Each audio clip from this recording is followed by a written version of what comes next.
ਬਲਵਿੰਦਰ ਕੌਰ ਵੱਲੋਂ ਪਿਆਰ ਭਰੀ ਸਤਿ ਸ੍ਰੀ ਅਕਾਲ। ਤੇ ਜੀ ਸਰੋਤੇ ਪ੍ਰੋਗਰਾਮ ਖਬਰ ਤੇ ਨਜ਼ਰ ਪ੍ਰੋਗਰਾਮ ਦੇ ਵਿੱਚ ਅੱਜ ਸਾਡੇ ਨਾਲ ਜੁੜਨਗੇ ਪ੍ਰਵੀਨ ਸ਼ਰਮਾ ਜੀ। ਤੁਸੀਂ ਇਹਨਾਂ ਨੂੰ ਖਬਰਾਂ ਦੇ ਵਿੱਚ ਸੁਣਦੇ ਹੋ, ਜਿਹੜੀਆਂ ਖਬਰਾਂ ਕਰਦੇ ਨੇ ਸਵੇਰ ਨੂੰ, ਉਹਨਾਂ ਖਬਰਾਂ ਦੇ ਵਿੱਚ ਇਹ ਸਾਡੇ ਨਾਲ ਹੁੰਦੇ ਨੇ, ਸ਼ਾਮ ਨੂੰ ਖਬਰਾਂ ਕਰਦੇ ਨੇ ਜੀ। ਤੇ ਉਸ ਦੇ ਵਿੱਚ ਇਹ ਸਾਡੇ ਨਾਲ ਨਵੇਂ ਜੁੜੇ ਨੇ, ਤਾਂ ਹੁਣ ਇਹਨਾਂ ਦੇ ਨਾਲ ਗੱਲਬਾਤ ਕਰਦੇ ਹਾਂ ਤੇ ਇਹਨਾਂ ਦੀ ਇੰਟਰੋਡਕਸ਼ਨ ਵੀ ਕਰਦੇ ਹਾਂ। ਪ੍ਰਵੀਨ ਸ਼ਰਮਾ ਜੀ, ਸਤਿ ਸ੍ਰੀ ਅਕਾਲ, ਸਵਾਗਤ ਹੈ ਜੀ। ਸਤਿ ਸ਼੍ਰੀ ਅਕਾਲ ਜੀ। ਵਿਸ਼ਵ ਭਰ ਦੇ ਵਿੱਚ ਇਸ ਵੇਲੇ ਜਿੰਨੇ ਵੀ ਸਰੋਤੇ ਵੀਰ ਆਪਾਂ ਨੂੰ ਪੰਜਾਬੀ ਰੇਡੀਓ USA ਤੇ ਸੁਣ ਰਹੇ ਨੇ, ਸਾਰਿਆਂ ਨੂੰ ਪਿਆਰ ਭਰੀ ਸਤਿ ਸ਼੍ਰੀ ਅਕਾਲ। ਪੂਰੀ ਟੀਮ ਨੂੰ ਪਿਆਰ ਭਰੀ ਸਤਿ ਸ਼੍ਰੀ ਅਕਾਲ। ਔਰ ਗੱਲਾਂ ਬਾਤਾਂ ਖਬਰਾਂ ਵੱਲ ਵਧਣ ਤੋਂ ਮੈਂ ਪਹਿਲਾਂ ਸਾਰੇ ਸਰੋਤਿਆਂ ਨੂੰ ਔਰ ਪੂਰੀ ਟੀਮ ਨੂੰ ਹੱਥ ਜੋੜ ਕੇ ਫਤਿਹ ਅਰਜ਼ ਕਰਦਾ ਜੀ। ਬਿਲਕੁਲ ਜੀ, ਵਾਹਿਗੁਰੂ ਜੀ ਖਾਲਸਾ ਤੇ ਵਾਹਿਗੁਰੂ ਜੀ ਕੀ ਫਤਿਹ। ਤੇ ਪ੍ਰਵੀਨ ਜੀ, ਸਭ ਤੋਂ ਪਹਿਲਾਂ ਤਾਂ ਆਪਾਂ ਇਹ ਤੁਹਾਡੇ ਤੋਂ ਪੁੱਛਣਾ ਚਾਹੁੰਦੇ ਹਾਂ ਕਿ ਤੁਸੀਂ ਇਸ ਫੀਲਡ ਦੇ ਵਿੱਚ ਕਦੋਂ ਤੋਂ, ਕਿੰਨੇ ਕੁ ਦੇਰ ਤੋਂ? ਦੇਖੋ ਜੀ, ਇਸ ਫੀਲਡ ਦੇ ਵਿੱਚ ਕੁਦਰਤੀ ਮੈਂ ਚੰਡੀਗੜ੍ਹ ਯੂਨੀਵਰਸਿਟੀ ਗਿਆ ਸੀ, ਉੱਥੇ ਮਾਯੂਸ ਹੋ ਗਿਆ ਸੀ ਮੈਂ। ਮੈਨੂੰ ਡਿਗਰੀ ਦੇ ਵਿੱਚ ਜਦੋਂ ਐਡਮਿਸ਼ਨ ਨਾ ਮਿਲੀ, ਲੇਟ ਹੋ ਗਿਆ ਸੀ ਮੈਂ, ਤਾਂ ਉੱਥੇ ਮੇਰੀ ਮੁਲਾਕਾਤ ਸੀਨੀਅਰ ਪੱਤਰਕਾਰ ਕੰਵਰ ਸੰਧੂ ਜੀ ਨਾਲ ਹੋਈ, ਕਿਉਂਕਿ ਉਦੋਂ ਡੇ ਐਂਡ ਨਾਈਟ ਨਿਊਜ਼ ਚੱਲ ਰਿਹਾ ਸੀਗਾ ਔਰ ਬੜੀ ਵਧੀਆ ਤਰੀਕੇ ਦੇ ਨਾਲ ਉਹ ਰਿਪੋਰਟਿੰਗ ਕਰ ਰਹੇ ਸੀਗੇ। ਤਾਂ ਮੈਂ ਸੋਚਿਆ ਚਲੋ ਚੰਡੀਗੜ੍ਹ ਆਏ ਹਾਂ ਤੇ ਉਹਨਾਂ ਨੂੰ ਮਿਲ ਚੱਲਾਂ ਇੱਕ ਵਾਰ। ਉਹਨਾਂ ਨੂੰ ਮੈਂ ਮਿਲਿਆ, ਕਾਫੀ ਟਾਈਮ ਵੇਟ ਕਰਨੀ ਪਈ। ਉਹਨਾਂ ਨੂੰ ਮੈਂ ਮਿਲਿਆ ਤੇ ਉਹਨਾਂ ਨੂੰ ਮੈਂ ਦੱਸਿਆ ਕਿ ਸਰ, ਮੈਂ ਇਸ ਤਰੀਕੇ ਨਾਲ ਜਰਨਲਿਜ਼ਮ ਦੇ ਵਿੱਚ ਮੇਰਾ ਰੁਝਾਨ ਹੈ, ਮੈਨੂੰ ਲੱਗਦਾ ਕਿ ਮੈਂ ਕੁਛ ਕਰ ਸਕਦਾ ਵਾਂ, ਇਸ ਕਰਕੇ ਮੈਂ ਯੂਨੀਵਰਸਿਟੀ ਆਇਆ ਸੀ। ਔਰ ਮੈਨੂੰ ਮੈਂ ਲੇਟ ਹੋ ਗਿਆ ਹੁਣ, ਕਿਉਂਕਿ ਪੈਸੇ ਦਾ ਪ੍ਰਬੰਧ ਕਰਨਾ ਪਿਆ ਸੀ, ਉਹਨਾਂ ਚੀਜ਼ਾਂ ਕਰਕੇ ਮੈਂ ਲੇਟ ਹੋ ਗਿਆ। ਤੇ ਉਹਨਾਂ ਨੇ ਮੈਨੂੰ ਕਿਹਾ ਕਿ ਸਾਡਾ ਇੱਕ ਇੰਸਟੀਚਿਊਟ ਹੈ, ਜੇ ਉਹ ਅਸੀਂ ਡਿਪਲੋਮਾ ਕਰਵਾ ਰਹੇ ਹਾਂ, ਜੇ ਤੁਸੀਂ ਉਹਦੇ 'ਚ ਇੰਟਰਸਟਡ ਹੋ ਤਾਂ ਤੁਸੀਂ ਆ ਸਕਦੇ। ਮੈਂ ਕਿਹਾ ਸਰ, ਡਿਪਲੋਮੇ ਦਾ ਤਾਂ ਮੈਨੂੰ ਪਤਾ ਨਹੀਂ, ਮੈਂ ਚਲੋ ਐਟਲੀਸਟ ਮੈਂ ਸੋਚਿਆ ਕਿ ਚਲੋ ਘੱਟੋ ਘੱਟ ਸਿੱਖ ਹੀ ਲਵਾਂਗੀ ਕਿ ਪੱਤਰਕਾਰੀ ਕੀ ਹੁੰਦੀ ਹੈ, ਚੈਨਲਾਂ ਦੇ ਵਿੱਚ ਕੰਮ ਕਿਵੇਂ ਹੁੰਦਾ। ਤਾਂ ਉਹ ਡਿਪਲੋਮੇ ਦੇ ਵਿੱਚ ਮੈਂ ਐਡਮਿਸ਼ਨ ਲਈ ਸੀ, ਹਲੇ 2 ਮਹੀਨੇ ਹੋਏ ਸੀ, ਤਾਂ ਸੰਧੂ ਸਾਹਿਬ ਨੇ ਮੈਨੂੰ ਦਫ਼ਤਰ 'ਚ ਬੁਲਾ ਲਿਆ। ਉਹ ਕਹਿੰਦੇ ਕਿ ਸਾਡੀਆਂ ਜਿਹੜੀਆਂ ਟੀਮਾਂ, ਸਾਡੇ ਜਿਹੜੇ ਪੱਤਰਕਾਰ ਫੀਲਡ ਦੇ ਵਿੱਚ ਜਾਂਦੇ, ਤੁਸੀਂ ਉਹਨਾਂ ਨਾਲ ਜਾਇਆ ਕਰੋ। ਮੈਂ ਉਹਨਾਂ ਨਾਲ ਜਾਣ ਲੱਗ ਪਿਆ। 2 ਮਹੀਨਿਆਂ ਬਾਅਦ ਉਹਨਾਂ ਨੇ ਮੈਨੂੰ ਕਿਹਾ ਕਿ ਤੁਸੀਂ ਅੱਜ ਤੋਂ ਸਾਡੇ ਇੰਪਲਾਈ ਹੋ। 6 ਮਹੀਨੇ ਦਾ ਡਿਪਲੋਮਾ ਸੀਗਾ, ਪਰ ਐਡਮਿਸ਼ਨ ਦੇ 3 ਮਹੀਨਿਆਂ ਬਾਅਦ ਮੈਨੂੰ ਉਹਨਾਂ ਨੇ ਐਜ਼ ਏ ਜਰਨਲਿਸਟ ਜਾਂ ਐਜ਼ ਏ ਆਪਣਾ employee day and night news ਦੇ ਵਿੱਚ ਬਤੌਰ ਮੈਂ ਇੱਕ ਜਰਨਲਿਸਟ, ਟ੍ਰੇਨੀ ਜਰਨਲਿਸਟ ਮੈਂ ਆਪਣਾ ਸ਼ੁਰੂਆਤ ਕਰ ਦਿੱਤੀ ਸੀ 2012 ਦੇ ਵਿੱਚ। ਇਸੇ ਤਰ੍ਹਾਂ ਚੱਲਦਾ ਰਿਹਾ ਚੈਨਲ। ਉੱਥੇ ਮੈਨੂੰ ਖਬਰਾਂ ਪੜ੍ਹਨ ਦਾ ਮੌਕਾ ਮਿਲਿਆ, ਪੰਜਾਬੀ ਦੇ ਵਿੱਚ ਐਂਕਰਿੰਗ ਕੀ ਕਾਫੀ ਸਿੱਖਣ ਨੂੰ ਮਿਲਿਆ। ਸੁਰਿੰਦਰ ਸਿੰਘ ਟਾਕੀ ਪੰਜਾਬ ਨੇ ਜਿਹੜੇ, ਉਹਨਾਂ ਦੇ ਨਾਲ ਮੁਲਾਕਾਤ ਵੀ ਉੱਥੇ ਹੋਈ। ਪਰ ਇਹ ਬਹੁਤਾ ਚਿਰ ਨਾ ਚੱਲਿਆ, ਕਿਉਂਕਿ ਹੁਕਮਰਾਨ ਜਿਹੜੇ ਸੀਗੇ ਉਹਨਾਂ ਨੂੰ ਆਜ਼ਾਦ ਪੱਤਰਕਾਰੀ ਜਿਹੜੀ ਆ ਉਹ ਸ਼ੋਭਦੀ ਨਹੀਂ ਸੀ, ਸੋ ਡੇ ਐਂਡ ਨਾਈਟ ਬੰਦ ਹੋ ਗਿਆ। ਉਸ ਤੋਂ ਬਾਅਦ TV 18 ਬੜਾ ਵੱਡਾ ਗਰੁੱਪ ਹੈ, ਉਹਦੇ ਨਾਲ ਜੁੜਨ ਦਾ ਮੌਕਾ ਮਿਲਿਆ, ਉਹਨਾਂ ਦੀ ਕਾਲ ਆਈ ਤਾਂ ਮੈਂ ਉਹਨਾਂ ਨਾਲ ਜੁੜ ਗਿਆ।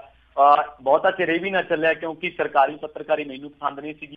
ਫਿਰ ਟਾਕਿੰਗ ਪੰਜਾਬ ਸੁਰਿੰਦਰ ਸਿੰਘ ਹੋਰਾਂ ਨੇ ਸ਼ੁਰੂ ਕੀਤਾ, ਉਹਨਾਂ ਨਾਲ ਕਾਫੀ ਟਾਈਮ ਕੰਮ ਕੀਤਾ। ਉਹ ਕਾਨੂੰਨੀ ਯੋਜਨਾ ਦੇ ਵਿੱਚ ਫਸ ਗਏ, ਇਸ ਕਰਕੇ ਉੱਧਰੋਂ ਵੀ ਬੰਦ ਕਰਨਾ ਪਿਆ। ਫਿਰ ਜਸ ਪੰਜਾਬੀ USA, ਜਿਹੜਾ ਕਿ ਪੰਜਾਬੀਆਂ ਦੇ ਵਿੱਚ ਇੱਕ ਸਿਰਮੌਰ ਅਦਾਰਾ ਮੰਨਿਆ ਜਾਂਦਾ, ਤੇ ਉਹਨਾਂ ਨੇ ਮੈਨੂੰ ਮੌਕਾ ਦਿੱਤਾ। ਉੱਥੇ ਬੋਲਦਾ ਪੰਜਾਬ ਸ਼ੋਅ ਮੈਨੂੰ ਦਿੱਤਾ ਗਿਆ, ਇੰਟਰਵਿਊ ਕੀਤੀਆਂ, ਲੋਕਾਂ ਦੇ ਮਸਲੇ ਕੀਤੇ। ਜਿਹੜੀ ਪੱਤਰਕਾਰੀ ਮੈਂ ਕਰਨਾ ਚਾਹੁੰਦਾ ਸੀਗਾ, ਉਹ ਮੈਨੂੰ ਤਕਰੀਬਨ 4 ਸਾਲ ਇਸ ਫੀਲਡ ਦੇ ਵਿੱਚ ਲੰਘਣ ਤੋਂ ਬਾਅਦ ਉਹ ਮੌਕਾ ਮਿਲਿਆ। ਔਰ ਉਸ ਤੋਂ ਬਾਅਦ ਹੁਣ ਮੈਂ PTN 24 ਦੇ ਨਾਲ ਜੁੜ ਰਿਹਾ।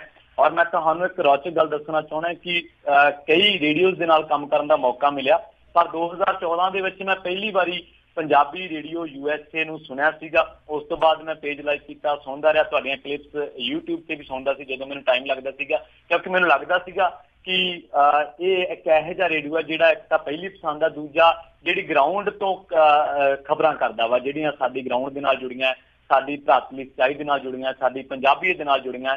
ਸੋ ਇੱਕ ਪੰਜਾਬੀਅਤ ਦੀ ਫਿਕਰਮੰਦੀ ਤੇ ਇੱਕ ਪੰਜਾਬੀਅਤ ਦਾ ਦਰਦ ਝਲਕਦਾ ਹੁੰਦਾ ਸੀਗਾ ਤੁਹਾਡੇ ਜਿੰਨੇ ਵੀ ਪੱਤਰਕਾਰ, ਜਿੰਨੇ ਵੀ ਹੋਸਟ ਕਰਦੇ ਸੀਗੇ। ਤਾਂ ਥੈਂਕ ਗੋਡ, ਅੱਜ ਵਾਹਿਗੁਰੂ ਦਾ ਮੈਂ ਸ਼ੁਕਰਗੁਜ਼ਾਰ ਹਾਂ ਕਿ ਅੱਜ ਜਿਹੜੇ ਰੇਡੀਓ ਤੇ ਮੇਰਾ ਸੁਪਨਾ ਸੀਗਾ, ਅੱਜ ਉਸੇ ਰੇਡੀਓ ਤੇ ਬਹਿ ਕੇ ਮੈਨੂੰ ਖਬਰਾਂ ਪੇਸ਼ ਕਰਨ ਦਾ ਮੌਕਾ ਮਿਲਿਆ। ਔਰ ਤੁਹਾਨੂੰ ਜਿਨ੍ਹਾਂ ਨੂੰ ਮੈਂ ਸੁਣਦਾ ਹੁੰਦਾ ਸੀ, ਅੱਜ ਉਹਨਾਂ ਦੇ ਨਾਲ ਮੈਂ ਆਨ 에ਅਰ ਹਾਂ। ਸੋ ਅੱਜ ਮੈਂ ਵਾਹਿਗੁਰੂ ਦਾ ਸ਼ੁਕਰ ਅਦਾ ਕਰਦਾ ਜੀ। ਬਿਲਕੁਲ ਜੀ, ਵੈਲਕਮ ਹੈ ਤੁਹਾਡਾ ਸਵਾਗਤ ਆ। ਤੇ ਲੋਕ ਪਸੰਦ ਵੀ ਕਰ ਰਹੇ ਆ, ਸਾਨੂੰ ਜਿਹੜੀ ਇਸ ਦੀ ਫੀਡਬੈਕ ਵੀ ਜਿਹੜੀ ਆ ਰਹੀ ਆ ਕਿ ਬਹੁਤ ਉਹਨਾਂ ਨੂੰ ਚੰਗਾ ਲੱਗ ਰਿਹਾ ਆ। ਤੇ ਆਪਾਂ ਅੱਗੇ ਗੱਲ ਕਰਾਂਗੇ, ਆਪਣੇ ਕੁਝ ਖਬਰਾਂ ਵੱਲ ਚੱਲਦੇ ਹਾਂ ਆਪਾਂ। ਫਿਰ ਕਿਸੇ ਦਿਨ ਤੁਹਾਡਾ ਸਾਰਾ ਪੂਰਾ ਜਿਹੜਾ ਰਾਜ ਕਰਨ ਤੁਹਾਡੇ ਨਾਲ ਗੱਲਬਾਤ ਕਰਨਗੇ। ਤੇ ਆਪਾਂ ਇੱਕ ਸਭ ਤੋਂ ਪਹਿਲਾਂ ਖਬਰ ਕਰਦੇ ਹਾਂ, ਜਿਹੜਾ ਰਿਆਨ ਸਕੂਲ ਹੈਗਾ, ਉਸ ਦਾ ਕੇਸ ਚੱਲਦਾ ਸੀ, ਉਹ ਕਿਸ ਤਰ੍ਹਾਂ? ਦੇਖੋ ਜੀ, ਰਿਆਨ ਜਿਹੜਾ ਸਕੂਲ ਦੇ ਵਿੱਚ 7 ਸਾਲਾ ਬੱਚੇ ਦਾ ਜਿਹੜਾ ਕਤਲ ਹੋਇਆ, ਔਰ ਰਿਆਨ ਇੱਕ ਬਹੁਤ ਵੱਡਾ ਅਦਾਰਾ ਵਾ, ਇਹਨਾਂ ਦੇ ਬਹੁਤ ਸਾਰੇ ਸਕੂਲ ਹੈ, ਪਰ ਜਿਹੜਾ ਕਤਲ ਹੋਇਆ ਵਾ ਉਸ ਮਾਮਲੇ ਦੇ ਵਿੱਚ ਹੁਣ ਹਰਿਆਣਾ ਸਰਕਾਰ ਨੇ CBI ਜਾਂਚ ਦੀ ਸਿਫਾਰਿਸ਼ ਕੀਤੀ ਹੈ। ਮਨੋਹਰ ਲਾਲ ਖੱਟਰ ਖੁਦ ਪੀੜਤ ਪਰਿਵਾਰ ਨੂੰ ਮਿਲੇ ਨੇ ਔਰ ਮੁਲਾਕਾਤ ਕਰਨ ਤੋਂ ਬਾਅਦ ਉਹਨਾਂ ਨੇ ਹਮਦਰਦੀ ਪ੍ਰਗਟਾਈ ਹੈ ਔਰ CBI ਜਾਂਚ ਦੀ ਉਹ ਕਹਿੰਦੇ ਕਿ ਹਰਿਆਣਾ ਸਰਕਾਰ ਜਿਹੜੀ ਹੈ ਸਿਫਾਰਿਸ਼ ਕਰਦੀ ਹੈ। ਸੋ ਨਾਲ ਹੀ ਉਹਨਾਂ ਨੇ ਕਿਹਾ ਕਿ 3 ਮਹੀਨਿਆਂ ਤੱਕ ਜਿਹੜਾ ਸਕੂਲ ਹੈ ਉਹ ਸਰਕਾਰ ਦੇ ਅਧੀਨ ਰਹੂਗਾ ਅਤੇ ਜ਼ਿਲ੍ਹੇ ਦੇ ਜਿਹੜੇ DC ਹੈ ਉਹ ਇਹਦੇ ਪ੍ਰਬੰਧਕ ਹੋਣਗੇ। ਤੇ ਨਾਲ ਹੀ ਉਹਨਾਂ ਨੇ ਇਹ ਵੀ ਗੱਲ ਕਹੀ ਜਿਹੜੇ ਇਹਨਾਂ ਦੇ ਵਾਰਸ ਹੈ ਮ੍ਰਿਤਕ ਬੱਚੇ ਦੇ ਉਹਨਾਂ ਨੂੰ ਨਿਆਂ ਮਿਲੂਗਾ, ਉਹਨਾਂ ਨੂੰ ਇਨਸਾਫ ਮਿਲੂਗਾ ਤੇ ਸਰਕਾਰ ਇਹਦੀ ਪੂਰੀ ਤਰ੍ਹਾਂ ਦੇ ਨਾਲ ਇਸ ਚੀਜ਼ ਦੀ ਪੈਰਵਾਈ ਕਰੂਗੀ। ਪਰ ਪਰਿਵਾਰ ਜਿਹੜਾ ਜੀ ਉਹ ਸਦਮੇ ਦੇ ਵਿੱਚ ਹੈ ਕਿਉਂਕਿ ਆਪਾਂ ਸਾਰਿਆਂ ਨੇ ਉਹ ਤਸਵੀਰ ਦੇਖੀ ਹੈ ਜਿਸ ਤਰੀਕੇ ਨਾਲ ਬੱਚੇ ਨੂੰ ਬੇਰਹਿਮੀ ਦੇ ਨਾਲ ਕਤਲ ਕੀਤਾ ਗਿਆ। ਸੋ ਉਸ ਤੋਂ ਬਾਅਦ ਜਿਹੜਾ ਪਰ ਦੋਸ਼ੀ ਗ੍ਰਿਫਤਾਰ ਕੀਤਾ ਗਿਆ, ਇੱਥੇ ਰੌਚਕ ਗੱਲ ਇਹ ਹੈ ਕਿ ਜਿਹੜਾ ਦੋਸ਼ੀ ਗ੍ਰਿਫਤਾਰ ਕੀਤਾ ਗਿਆ ਜਿਹਨੇ ਇਹ ਕਨਫੈਸ ਕੀਤਾ ਸੀਗਾ ਕਿ ਮੈਂ ਕਤਲ ਕੀਤਾ ਵਾ, ਉਹ ਆਪਣੇ ਬਿਆਨ ਤੋਂ ਪਲਟ ਗਿਆ। ਉਹ ਕਹਿੰਦਾ ਕਿ ਮੈਂ ਬਿਲਕੁਲ ਨਿਰਦੋਸ਼ ਹਾਂ ਤੇ ਮੈਨੂੰ ਝੂਠੇ ਕੇਸ ਦੇ ਵਿੱਚ ਫਸਾਇਆ ਜਾ ਰਿਹਾ। ਸੋ ਇਸ ਕਰਕੇ ਹੁਣ ਵਾਕਈ ਜਿਹੜੇ ਪਾਸੇ ਨੂੰ ਮਾਮਲਾ ਉਲਟ ਗਿਆ ਉਸ ਪਾਸੇ ਨੂੰ ਲੱਗਦਾ ਕਿ CBI ਜਾਂਚ ਦੀ ਜ਼ਰੂਰ ਇਹਦੇ ਵਿੱਚ ਲੋੜ ਹੈ ਕਿਉਂਕਿ ਹੋ ਸਕਦਾ ਕਿ ਪਰਤਾਂ ਹੋਰ ਖੁੱਲ ਸਕਣ। ਪਰ ਦੁੱਖ ਦੀ ਗੱਲ ਇਹ ਹੈ ਕਿ ਉਸ ਤੋਂ ਬਾਅਦ ਦਿੱਲੀ ਦੇ ਵਿੱਚ ਇੱਕ ਸਕੂਲ ਹੈ ਉੱਥੇ ਇੱਕ 5 ਸਾਲਾ ਬੱਚੀ ਦੇ ਨਾਲ ਬਲਾਤਕਾਰ ਕੀਤਾ ਗਿਆ। ਫਿਰ ਰਾਜਸਥਾਨ ਤੋਂ ਖਬਰ ਆ ਰਹੀ ਹੈ ਉੱਥੇ ਇੱਕ 6 ਸਾਲਾ ਬੱਚੀ ਦੇ ਨਾਲ ਬਲਾਤਕਾਰ ਕੀਤਾ ਗਿਆ। ਸੋ ਦੁੱਖ ਦੀ ਗੱਲ ਤੇ ਚਿੰਤਾਜਨਕ ਗੱਲ ਇਹ ਹੈ ਕਿ ਅੱਜ ਹੋ ਕੀ ਰਿਹਾ, ਬੱਚਾ ਨਾ ਸੜਕ ਤੇ ਮਹਿਫੂਜ਼ ਹੈ, ਨਾ ਉਹ ਖੇਡਦੇ ਪਾਰਕਾਂ ਦੇ ਵਿੱਚ ਮਹਿਫੂਜ਼ ਹੈ, ਨਾ ਉਹ ਸਕੂਲ ਵੈਨਾਂ ਦੇ ਵਿੱਚ ਮਹਿਫੂਜ਼ ਹੈ। ਹੁਣ ਤਾਂ ਸਕੂਲ ਦੀ 4 ਦੀਵਾਰੀ ਦੇ ਵਿੱਚ ਵੀ ਉਹ ਮਹਿਫੂਜ਼ ਨਹੀਂ ਹੈ, ਸੁਰੱਖਿਅਤ ਨਹੀਂ ਹੈ। ਸੋ ਮੇਰੇ ਖਿਆਲ ਦੇ ਨਾਲ ਉਹ ਦਿਨ ਬਹੁਤ ਹੀ ਦੂਰ ਨਹੀਂ ਹੈ ਜਦੋਂ ਸਾਨੂੰ ਇੱਕ ਨਾਨ ਟੀਚਿੰਗ ਸਟਾਫ ਗਠਿਤ ਕਰਨ ਦੀ ਜ਼ਰੂਰਤ ਪਊਗੀ। ਉਹ ਸਟਾਫ ਜਿਹੜਾ ਸਕੂਲ ਵੈਨ ਤੋਂ ਬੱਚੇ ਨੂੰ ਉਤਾਰ ਕੇ ਕਲਾਸ ਰੂਮ ਦੇ ਵਿੱਚ ਛੱਡੂਗਾ ਔਰ ਕਲਾਸ ਖਤਮ ਹੋਣ ਤੋਂ ਬਾਅਦ ਸਕੂਲ ਦੀ ਵੈਨ ਦੇ ਵਿੱਚ ਚੜਾਇਆ ਕਰੂਗਾ ਕਿਉਂਕਿ ਜਿਸ ਤਰੀਕੇ ਨਾਲ ਬੱਚੇ ਸੁਰੱਖਿਅਤ ਹੋ ਰਹੇ ਨੇ ਉਹਨਾਂ ਦੇ ਖਿਲਾਫ ਜੁਰਮ ਵੱਧ ਰਹੇ ਆ। ਸੋ ਮੇਰੇ ਖਿਆਲ ਦੇ ਨਾਲ ਹੁਣ ਇਹ ਵੀ ਪੋਸਟਾਂ ਜਿਹੜੀਆਂ ਨੇ ਸਕੂਲਾਂ ਨੂੰ ਰੱਖਣੀਆਂ ਪੈਣਗੀਆਂ। ਪਰ ਦੁੱਖ ਦੀ ਗੱਲ ਹੈ ਕਿ ਬੱਚੇ ਸਾਡੀਆਂ ਆਉਣ ਵਾਲੀਆਂ ਨਸਲਾਂ ਨੇ, ਸਾਡਾ ਭਵਿੱਖ ਆ, ਉਹ ਕਿਤੇ ਵੀ ਸੁਰੱਖਿਅਤ ਨਹੀਂ ਹੈਗੇ ਜੀ। ਬਿਲਕੁਲ ਜੀ, ਸਕੂਲਾਂ ਦੇ ਵਿੱਚ ਬੱਚੇ ਸਮਝੇ ਜਾਂਦੇ ਸੀ ਸੇਫ ਆ, ਪਰ ਤੁਹਾਡੇ ਕਹਿਣ ਦੇ ਮੁਤਾਬਕ ਤੇ ਉੱਥੇ ਵੀ ਸੇਫ ਨੇਗੇ। ਤਾਂ ਅੱਗੇ ਆਪਾਂ ਝੂਠਾ ਸੌਦਾ ਸਾਧ ਦੀ ਗੱਲ ਕਰਦੇ ਹਾਂ, ਰਾਮ ਰਹੀਮ ਦੀ। ਉਸ ਦੇ 2 ਹੋਰ ਕੇਸਾਂ ਦਾ ਫੈਸਲਾ ਹੋਣ ਵਾਲਾ, ਜਿਹੜੇ ਕਤਲ ਕੇਸ ਆ। ਹਾਂਜੀ ਬਿਲਕੁਲ, ਝੂਠਾ ਸੌਦਾ ਦੁਨੀਆ ਤਾਂ ਬਹੁਤ ਚਿਰ ਤੋਂ ਕਹੀ ਜਾਂਦੀ ਕਿ ਸੌਦਾ ਝੂਠਾ, ਪਰ 6 ਕਰੋੜ ਬੰਦੇ ਆ ਜਿਹੜੇ ਕਹਿੰਦੇ ਜੀ ਨਹੀਂ ਅਸੀਂ ਤਾਂ ਸੱਚਾ ਹੀ ਆਖਾਂਗੇ। ਹੁਣ ਅੱਜ ਜਿਹੜਾ ਪੰਚਕੂਲਾ ਅਦਾਲਤ ਦੇ ਵਿੱਚ ਹੋਣਾ ਜੀ, CBI ਅਦਾਲਤ ਦੇ ਵਿੱਚ, ਉਹ ਇਹ ਹੈ ਕਿ ਸੀਨੀਅਰ ਪੱਤਰਕਾਰ ਛਤਰਪਤੀ ਰਾਮਚੰਦਰ ਛਤਰਪਤੀ ਅਤੇ ਡੇਰੇ ਦਾ ਸਾਬਕਾ ਮੈਨੇਜਰ ਜਿਹੜਾ ਰਣਜੀਤ ਸਿੰਘ ਇਸ ਕਤਲ ਦੇ ਨਾਲ ਜੁੜੇ ਹੋਏ ਨੇ। ਤੇ ਇਹ ਜਿਹੜੇ ਰਾਮਚੰਦਰ ਛਤਰਪਤੀ ਨੇ ਇਹਨਾਂ ਨੂੰ 24 ਅਕਤੂਬਰ 2002 ਨੂੰ ਡੇਰੇ ਦੇ ਪੈਰੋਕਾਰਾਂ ਨੇ 5 ਗੋਲੀਆਂ ਮਾਰ ਕੇ ਉਹਨਾਂ ਦਾ ਕਤਲ ਕੀਤਾ ਸੀਗਾ। ਇੱਕ ਬੰਦਾ ਮੌਕੇ ਤੇ ਫੜਿਆ ਗਿਆ ਸੀ, ਇੱਕ ਨੂੰ ਨਹੀਂ ਫੜਿਆ ਜਾ ਸਕਿਆ ਸੀ, ਉਹ ਬਾਅਦ ਦੇ ਵਿੱਚ ਫੜਿਆ ਗਿਆ। ਹੁਣ ਇਸ ਮਾਮਲੇ ਦੇ ਵਿੱਚ ਜਿਹੜੇ ਦੋਸ਼ ਲੱਗੇ ਆ ਉਹ ਡੇਰਾ ਮੁਖੀ ਤੇ ਵੀ ਲੱਗੇ ਆ ਤੇ ਦੂਜਾ ਮਾਮਲਾ ਜਿਹੜਾ ਉਹ 10 ਜੁਲਾਈ 2002 ਦਾ। ਇਹਦੇ ਵਿੱਚ ਕੀ ਹੈ ਕਿ ਰਣਜੀਤ ਸਿੰਘ ਜਿਹੜਾ ਵਾ ਉਹਦਾ ਕਤਲ ਕੀਤਾ ਗਿਆ ਸੀਗਾ। ਕਤਲ ਇਸ ਕਰਕੇ ਕੀਤਾ ਗਿਆ ਸੀਗਾ ਕਿ ਇਹ ਦੋਸ਼ ਲੱਗੇ ਸੀਗੇ ਕਿ ਰਣਜੀਤ ਸਿੰਘ ਨੇ ਸਾਧਵੀ ਚਿੱਠੀ ਜਿਹੜੀ ਆ ਉਸ ਵੇਲੇ ਦੇ ਪ੍ਰਧਾਨ ਮੰਤਰੀ ਤੱਕ ਪਹੁੰਚਾਈ ਸੀ। ਇਹਨਾਂ ਨੂੰ ਲੱਗਦਾ ਸੀਗਾ ਕਿ ਸ਼ਾਇਦ ਡੇਰੇ ਦਾ ਰਾਜਦਾਰ ਹੋ ਗਿਆ ਵਾ, ਉਹ ਸਾਨੂੰ ਨੰਗੇ ਕਰ ਦੂਗਾ, ਇਸ ਕਰਕੇ ਉਸ ਬੰਦੇ ਦਾ ਵੀ ਕਤਲ ਕੀਤਾ ਗਿਆ ਤੇ ਉਹਦਾ ਜਿਹੜਾ ਦੋਸ਼ ਹੈ ਉਹ ਵੀ ਡੇਰੇ ਦੇ ਮੁਖੀ ਦੇ ਉੱਤੇ ਜਿਹੜਾ ਗੁਰਮੀਤ ਇੰਸਾ ਵਾ ਉਹਦੇ ਤੇ ਚੱਲ ਰਿਹਾ। ਔਰ ਬੜੀ ਨੋਟ ਕਰਨ ਵਾਲੀ ਗੱਲ ਇਹ ਹੈ ਇਸ ਵੇਲੇ ਭਾਰਤ ਦਾ ਪੂਰਾ ਮੀਡੀਆ ਜਿੱਦੋਂ ਅਸੀਂ ਨਾਰਾਜ਼ ਰਹਿੰਦੇ ਹਾਂ, ਖਫਾ ਰਹਿੰਦੇ ਹਾਂ ਆਮ ਤੌਰ ਤੇ, ਉਹ ਆਪਣੇ ਆਪ ਨੂੰ ਇੱਕ ਹੀਰੋ ਵਾਂਗੂ ਪੇਸ਼ ਕਰ ਰਿਹਾ। ਲਓ ਜੀ ਸਾਡੀ ਕਵਰਿੰਗ ਦੇਖੋ। ਪਰ ਜੇ ਇਹੀ ਮੀਡੀਆ ਜਿਹੜੀ ਸਾਧ ਦੀ ਛਤਰਪਤੀ ਨੇ ਛਾਪੀ ਸੀ ਤੇ ਜੇ ਉਦੋਂ ਪੰਜਾਬ ਦੀਆਂ ਪ੍ਰਮੁੱਖ ਜਿਹੜੀਆਂ ਅਖਬਾਰਾਂ ਨੇ, ਜਿਹੜੀਆਂ ਕਾਰਪੋਰੇਟਡ ਘਰਾਣਿਆਂ ਵੱਲੋਂ ਚਲਾਈਆਂ ਜਾ ਰਹੀਆਂ ਨੇ, ਡਰਾਈਵ ਕੀਤੀਆਂ ਜਾ ਰਹੀਆਂ ਨੇ ਪੈਸੇ ਇਕੱਠੇ ਕਰਨ ਵਾਲੇ ਲੋਕਾਂ ਵੱਲੋਂ, ਜੇ ਉਦੋਂ ਇਹੀ ਚਿੱਠੀ ਛਾਪੀ ਹੁੰਦੀ ਤੇ ਇਹੀ ਅੱਜ ਮੀਡੀਆ ਜਿਹੜਾ ਚੀਜ਼ ਕਹਿੰਦਾ ਉਦੋਂ ਛਤਰਪਤੀ ਦੇ ਹੱਕ ਦੇ ਵਿੱਚ ਭੁਗਤਿਆ ਹੁੰਦਾ, ਤਾਂ ਮੇਰਾ ਖਿਆਲ ਹੈ ਕਿ ਅੱਜ ਸਾਡੇ ਵਿਚਕਾਰ ਹੁੰਦੇ। ਸੋ ਉਹਨਾਂ ਨੂੰ ਗਵਾਉਣ ਪਿੱਛੇ ਸਾਡੀ ਚੁੱਪ ਹੈ, ਮੇਰਾ ਖਿਆਲ ਹੈ ਕਿਤੇ ਨਾ ਕਿਤੇ ਜਿਹੜੀ ਮੀਡੀਆ ਵੱਲੋਂ ਉਦੋਂ ਧਾਰੀ ਗਈ ਔਰ ਜਿਹਦੇ ਤੇ ਜਿਹੜੀ ਚੁੱਪ ਤੇ ਤਰ੍ਹਾਂ ਦੇ ਸਵਾਲ, ਤਰ੍ਹਾਂ ਦੇ ਲੋਕ ਦੋਸ਼ ਜਿਹੜੇ ਆ ਉਹ ਲਾਉਂਦੇ ਰਹਿੰਦੇ ਆ ਜੀ। ਬਿਲਕੁਲ ਜੀ। ਤੇ ਅੱਗੇ ਆਪਾਂ ਪੱਤਰਕਾਰ ਗੌਰੀ ਲਕੇਸ਼ ਦੀ ਜੇ ਗੱਲ ਕਰੀਏ ਤਾਂ ਉਸ ਦੇ ਕਤਲ ਕੇਸ ਦੇ ਵਿੱਚ ਵੀ ਕਈ ਕੁਛ ਸਾਹਮਣੇ ਆ ਰਿਹਾ ਆ ਤੇ ਉਹ ਸਾਹਮਣੇ ਆਇਆ ਕਿ ਉਹਦੇ ਘਰ ਦੀ 2 ਵਾਰ ਰੇਕੀ ਹੋਈ। ਹਾਂਜੀ ਬਿਲਕੁਲ, ਦੇਖੋ ਤੁਸੀਂ, ਚੌਥਾ ਥੰਮ ਲੋਕਤੰਤਰ ਦਾ ਮੰਨਿਆ ਜਾਂਦਾ ਹੈ। ਮੀਡੀਆ ਨੂੰ ਖਾਸ ਕਰਕੇ ਸਾਡੇ ਦੇਸ਼ ਨੂੰ ਬੜਾ ਕਿਹਾ ਜਾਂਦਾ ਕਿ ਬਹੁਤ ਤਕੜਾ ਲੋਕਤੰਤਰ ਹੈ, ਭਾਰਤ ਦਾ ਮਹਾਨ ਲੋਕਤੰਤਰ ਹੈ। ਪਰ ਇਸ ਚੌਥੇ ਥੰਮ ਦੇ छिड़कना काफी लंबे समय तो शुरू हो गया। हुण तां मैं कहूँगा कि पूरा ही छिड़क चुक्या, क्योंकि एक हिस्सा इहदा जिहड़ा वा सरकारी बन चुक्या, दूजे हिस्से नूं टारगेट कीता जा रहा। गौरी लंकेश, रामचंद्र छत्रपति दे वर्गे 12 होर पत्रकारां दे नाम मैं गिना सकदा वां, जिन्हां नूं सिर्फ इस करके टारगेट किया गया कि किते ना किते वो सिस्टम के खिलाफ किंतु करते सीगे, या फिर उन्होंने वो खबरां मूहरे लिआंदियां जिहड़ियां कि जिन्हां नूं लुकाउण दे लई इन्हां ने बड़ियां चादरां बड़ियां उन्हां नूं सफाइयां पेश कीतियां, पर वो लुकियां नहीं, वो बाहर आ गईयां। इन्हां दे विच माफिया भी आउंदा तरह तरह का। हुण ये है करनाटक पुलिस जिहड़ी गल कह रही है, वो कह रही कि गौरी लंकेश के जिहड़े घर दे CCTV कैमरे सीगे, जदों उन्हां दी जांच कीती तां पता लग्या कि इन्हां दे घर दी रैकी कीती गई है। पहली बारी जिहड़ा कातल आ वो 3 वजे दोपहर नूं आए, फिर शाम 7 वजे आए, ते इन्हां ने जिहड़े रैकी करन आए सीगे मोटरसाइकिल सवार, तां उन्हां ने काले रंग का हैलमेट पहनिया होया सीगा, ते CCTV फुटेज तो खुलासा होया कि ये जिहड़ा शख्स है एक वो 7 वजे लंकेश के घर के सामने तो गुजरदा है ते सड़क ते आखिरी कंढे तो फिर घर वाल नूं वापस आउंदा है। ते 1 घंटा पहलां दी गल है कि 2 वार रैकी की जाती है। साडे वर्गे जदों आम लोग कहते हैं कि लॉ एंड ऑर्डर मेनटेन नहीं, तो इसे करके कहते हैं कि कमाल की गल है कि कातल जिहड़े आजाद घूम के सारा तफ्तीश करके सारा उन्होंने ट्रेस करके मोनीटर करके कतल करते हैं, और पुलिस बाद दे विच CCTV खंगालन जोगी रह जाती है जी। हाँ बिल्कुल जी, ਉਹਦਾ ਫਿਰ ਨਤੀਜਾ ਵੀ ਕੁਛ ਨਹੀਂ ਨਿਕਲਦਾ। ਤੇ ਅੱਗੇ ਆਪਾਂ ਰੇਲਵੇ ਦੀਆਂ ਲਾਪਰਵਾਹੀਆਂ ਆਪਾਂ ਬਹੁਤ ਵਾਰੀ ਸੁਣਦੇ ਹਾਂ, ਤੇ ਉਹਨਾਂ ਦੀ ਲਾਪਰਵਾਹੀ ਕਰਕੇ ਬ੍ਰੇਕ ਫੇਲ ਹੋਣ ਦੇ ਬਾਵਜੂਦ ਵੀ 350 ਕਿਲੋਮੀਟਰ ਉਂਝ ਹੀ ਭਜਾਈ ਗਿਆ ਲੰਬੀ ਦੂਰੀ ਦੀ ਟ੍ਰੇਨ। ਹਾਂਜੀ ਬਿਲਕੁਲ, ਪਰ ਅੱਜ ਜੇ ਇਸੇ ਹਿੰਦੁਸਤਾਨ ਦੇ ਵਿੱਚ ਖੜ ਕੇ ਤੁਸੀਂ ਬੁਲੇਟ ਟ੍ਰੇਨ ਦੀ ਗੱਲ ਕਰੋਗੇ ਤਾਂ ਲੋਕ ਤੁਹਾਨੂੰ ਕਹਿਣਗੇ ਕਿ ਯਾਰ ਤੁਸੀਂ ਤਾਂ ਆਲੋਚਕ ਹੋ, ਤੁਸੀਂ ਤਾਂ ਤੁਹਾਨੂੰ ਤਾਂ ਕੋਈ ਚੀਜ਼ ਫਿੱਟ ਹੀ ਨਹੀਂ ਆਉਂਦੀ। ਪਰ ਬੁਲੇਟ ਟ੍ਰੇਨ ਦੀ ਅਸਲੀਅਤ ਇਹ ਹੈ ਕਿ ਇੱਕ ਤਾਂ ਅਮੀਰਾਂ ਦੀ ਟ੍ਰੇਨ ਆ, ਦੂਜਾ ਮੇਕ ਇਨ ਇੰਡੀਆ ਦਾ ਨਾਅਰਾ ਲਾਉਣ ਵਾਲੇ ਲੋਕਾਂ ਦਾ ਇੱਕ ਕਿੱਲ ਵੀ ਉਹਦੇ 'ਚ ਨਹੀਂ ਲੱਗਿਆ, ਉਹ ਸਾਰੀ ਜਾਪਾਨ ਦੀ ਟੈਕਨੀਕ। ਹੁਣ ਜਿਹੜੀ ਬੁਲੇਟ ਟ੍ਰੇਨ ਜਿਹੜੇ ਦੇਸ਼ ਦੇ ਵਿੱਚ ਨੀਂਹ ਪੱਥਰ ਰੱਖਿਆ ਗਿਆ, ਉਸੇ ਦੇਸ਼ ਦੇ ਵਿੱਚ ਹੁਣ ਟ੍ਰੇਨਾਂ ਲੀਹੋਂ ਲੈਣ ਦੇ ਖਬਰਾਂ ਤੋਂ ਬਾਅਦ ਹੁਣ ਖਬਰ ਇਹ ਆਈ ਹੈ ਕਿ 350 ਕਿਲੋਮੀਟਰ ਯਾਨੀ ਕਿ 350 ਕਿਲੋਮੀਟਰ ਤੱਕ ਰੇਲ ਦੜਾਈ ਗਈ, ਤੇ ਉਹਦੀਆਂ 21 ਡੱਬਿਆਂ ਦੇ ਵਿੱਚੋਂ 19 ਦੇ ਬ੍ਰੇਕ ਫੇਲ ਸੀਗੇ। ਇਹ ਟ੍ਰੇਨ ਦਰਬੰਗਾ ਤੋਂ ਮੁੰਬਈ ਜਾ ਰਹੀ ਸੀ, ਫਿਰ ਵਾਰਾਣਸੀ ਤੱਕ ਉਹਨੂੰ ਦੜਾਇਆ ਗਿਆ। 2000 ਮੁਸਾਫਰ ਇਹਦੇ 'ਚ ਸੀਗਾ। ਚਿੰਤਾਜਨਕ ਗੱਲ ਇਹ ਹੈ ਕਿ ਮੁੰਬਈ ਤੋਂ ਵਾਪਸੀ ਸਮੇਂ ਇਸ ਟ੍ਰੇਨ ਦੇ ਵਿੱਚ ਫਿਰ ਬ੍ਰੇਕ ਫੇਲ ਦੀ ਸ਼ਿਕਾਇਤ ਆਈ, ਤੇ ਫਿਰ ਇਹਨਾਂ ਦੇ ਜਿਹੜੇ ਅਧਿਕਾਰੀ ਆ ਉਹਨਾਂ ਨੇ ਦੇਖਿਆ, ਚੈੱਕ ਕੀਤਾ, ਬਾਅਦ ਦੇ ਵਿੱਚ ਇੱਕ ਵਾਰੀ ਉਹ ਚਲੀ ਗਈ ਪਰਮਾਤਮਾ ਦੀ ਕਿਰਪਾ ਦੇ ਨਾਲ। ਮੁਸਾਫਰਾਂ ਦੀ ਕਿਸਮਤ ਚੰਗੀ ਹੋਣੀ ਹੈ ਜਾਂ ਉਹਨਾਂ ਦੇ ਵਿੱਚ ਕੋਈ ਅਰਦਾਸ ਕਰਨ ਵਾਲਾ ਬੈਠਾ ਹੋਣਾ ਬੰਦਾ ਜਿਹੜਾ ਰੱਬ ਨੂੰ ਚੰਗਾ ਲੱਗਦਾ ਹੋਣਾ, ਦੂਜੀ ਵਾਰੀ ਫੇਰ ਆਈ। ਸੋ ਇੰਨੀ ਲਾਪਰਵਾਹੀ ਤੁਸੀਂ ਦੇਖੋ ਕਿ ਜਿਹੜੀਆਂ ਰੇਲਾਂ ਲੀਹੋਂ ਲੱਗਦੀਆਂ ਉਹਨਾਂ ਵਿੱਚ ਪਤਾ ਲੱਗਦਾ, ਖੁਲਾਸਾ ਹੁੰਦਾ ਕਿ ਰਿਪੇਅਰਿੰਗ ਚੱਲ ਰਹੀ ਸੀ, ਪਰ TT ਨੂੰ ਪਤਾ ਹੀ ਨਹੀਂ ਸੀਗਾ, ਉਹਨਾਂ ਲੋਕਾਂ ਨੂੰ ਪਤਾ ਹੀ ਨਹੀਂ ਸੀ ਜਿਨ੍ਹਾਂ ਨੇ ਟ੍ਰੇਨ ਰੋਕਣੀ ਸੀ ਕਿ ਰਿਪੇਅਰਿੰਗ ਚੱਲ ਰਹੀ ਹੈ, ਅੱਗੇ ਲਾਈਨਾਂ ਨੇ ਰਿਪੇਅਰ ਹੋ ਰਹੀਆਂ ਨੇ। ਸੋ ਮੇਰੇ ਖਿਆਲ ਦੇ ਨਾਲ ਰੇਲਵੇ ਜਿਹੜਾ ਵਾ ਬੁਲੇਟ ਟ੍ਰੇਨਾਂ ਅਸੀਂ ਭਜਾ ਲਾਂਗੇ, ਚਲੋ ਚੰਗੀ ਗੱਲ ਹੈ, ਪਰ ਉਸ ਤੋਂ ਪਹਿਲਾਂ ਸਾਡਾ ਜਿਹੜਾ ਮੁੱਢਲਾ ਢਾਂਚਾ ਨਾ, ਜਿਹੜਾ ਅਸੀਂ ਅੰਗਰੇਜ਼ਾਂ ਤੋਂ ਲਿਆ ਵਾ, ਅਸੀਂ ਆਪ ਨਹੀਂ ਡਿਵੈਲਪ ਕੀਤਾ, ਉਹਨੂੰ ਮਾੜਾ ਜਿਹਾ ਦਰੁਸਤ ਕਰਨਗੇ, ਫਿਰ ਅਸੀਂ ਬੁਲੇਟ ਟ੍ਰੇਨ 'ਚ ਵੀ ਚੜ੍ਹ ਜਾਵਾਂਗੇ ਜੀ। ਜੀ, ਤੇ ਅਗਲੀ ਗੱਲ ਆਪਾਂ ਉੜੀਸਾ ਦੇ ਵਿੱਚ ਸਕੂਲ ਦੇ ਵਿੱਚ ਮਿਡ ਡੇ ਮੀਲ ਖਾਣ ਤੋਂ ਬਾਅਦ 80 ਵਿਦਿਆਰਥੀ ਬਿਮਾਰ।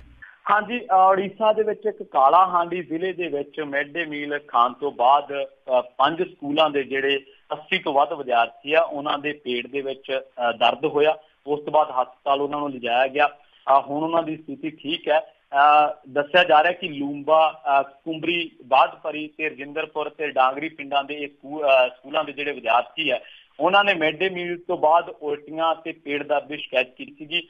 ਤੇ ਇਸ ਤੋਂ ਬਾਅਦ ਜਦੋਂ ਉਹਨਾਂ ਨੂੰ ਹਸਪਤਾਲ ਲਿਜਾਇਆ ਗਿਆ ਤੇ ਉੱਥੇ ਪਤਾ ਲੱਗਿਆ ਕਿ ਜਿਹੜਾ ਇਹਨਾਂ ਨੇ ਖਾਣਾ ਖਾਧਾ ਵਾ ਉਹ ਇਹਨਾਂ ਦੀ ਸਿਹਤ ਦੇ ਫਿੱਟ ਨਹੀਂ ਸੀ ਬੈਠਦਾ, ਤੇ ਇਸ ਕਰਕੇ ਹੁਣ ਮਾਮਲੇ ਦੀ ਜਾਂਚ ਕੀਤੀ ਜਾ ਰਹੀ ਹੈ। ਕਾਰਨਾਂ ਦਾ ਪਤਾ ਨਹੀਂ ਲੱਗ ਸਕਿਆ। ਜਿਹੜੇ ਅਧਿਕਾਰੀ ਹੈ, ਸਰਕਾਰੀ ਅਧਿਕਾਰੀ, ਅਸਲ ਦੇ ਵਿੱਚ ਮਿਡ ਡੇ ਮੀਲ ਦੇ ਵਿੱਚੋਂ ਤਾਂ ਇੱਥੋਂ ਤੱਕ ਖਬਰਾਂ ਆਈਆਂ ਕਿ ਜੀ ਚੂਹੇ ਨਿਕਲੇ ਆ ਮਿਡ ਡੇ ਮੀਲ ਦੇ ਖਾਣੇ ਦੇ ਵਿੱਚੋਂ, ਔਰ ਇਹ ਮਿਡ ਡੇ ਮੀਲ ਖਾਣਾ ਇੱਕ ਸਿਰਫ ਫਾਰਮੈਲਿਟੀ ਰਹਿ ਗਿਆ ਵਾ, ਕਿਉਂਕਿ ਉੱਪਰਲੇ ਪੱਧਰ ਤੇ ਹੀ ਖਾਧਾ ਜਾਂਦਾ। ਜਵਾਕਾਂ ਵਾਸਤੇ ਤਾਂ ਵਿਚਾਰਿਆਂ ਵਾਸਤੇ ਚੌਲ ਰਹਿ ਜਾਂਦੇ ਆ ਖੀਰ ਦੇ ਵਿੱਚ ਫੋਕੇ। ਇਹਨਾਂ ਦੀ ਸ਼ੱਕਾ ਸ਼ਕਾਈ ਮੈਂ ਤਾਂ ਕਹਿਣਾ ਵਾ ਕਿਉਂਕਿ ਇਹਨਾਂ ਦੇ ਮਾਪਦੰਡ ਆ ਜਿਹੜੇ ਉਹਦਾ ਬਿਲਕੁਲ ਖਿਆਲ ਨਹੀਂ ਰੱਖਿਆ ਜਾਂਦਾ।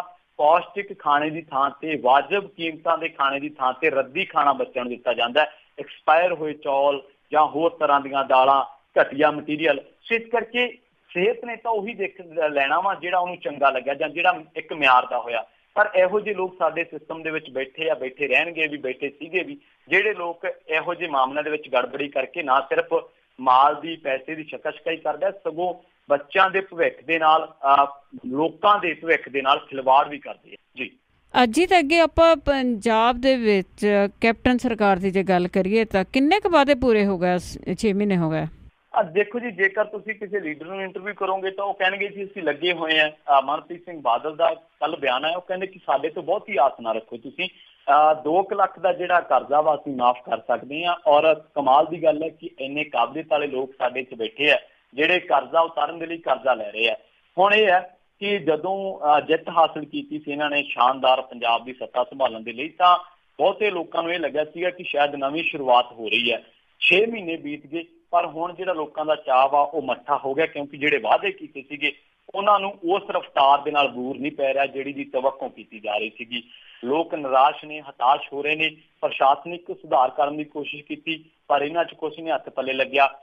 GST ਤੋਂ ਕੁਛ ਨਹੀਂ ਹਾਸਲ ਹੋਇਆ, ਮਾਲੀ ਘਚੋਲਾ ਪੈ ਗਿਆ। ਇੱਕ ਸਰਕਾਰ 605 ਦੇ ਚੁਰਾਹੇ ਤੇ ਆਈ, ਕਿਸਾਨਾਂ ਦਾ ਕਰਜ਼ਾ ਮਾਫ ਹੋਇਆ ਪਰ ਬੈਂਕਾਂ ਦੇ ਨੋਟਿਸ ਜਾਰੀ ਨੇ, ਕਿਸਾਨਾਂ ਨੂੰ ਦਲੀਲ ਕੀਤਾ ਜਾ ਰਿਹਾ। ਹਾਲੇ ਤੱਕ ਬੈਂਕਾਂ ਕਹਿੰਦੇ ਸਾਨੂੰ ਨੋਟੀਫਿਕੇਸ਼ਨ ਨਹੀਂ ਮਿਲਿਆ। ਪੈਨਸ਼ਨਾਂ ਜਿਹੜੀਆਂ ਜਾਰੀ ਕੀਤੀਆਂ ਗਈਆਂ ਪਰ ਹਾਲੇ ਤੱਕ ਉਹਨਾਂ 'ਚ ਜਿਹੜੀਆਂ ਧਾਂਦਲੀਆਂ ਸਾਹਮਣੇ ਆ ਰਹੀਆਂ ਨੇ। ਬਾਦਲਾਂ ਦੇ ਜਿਹੜੇ ਪ੍ਰਭਾਵ ਵਾਲੇ ਖੇਤਰ ਹੈ ਉਹਨਾਂ 'ਚ ਤਾਂ ਕਹਿੰਦੇ ਫਰਜ਼ੀ ਪੈਨਸ਼ਨਰਾਂ ਦਾ ਬੋਲਬਾਲਾ ਵਾ।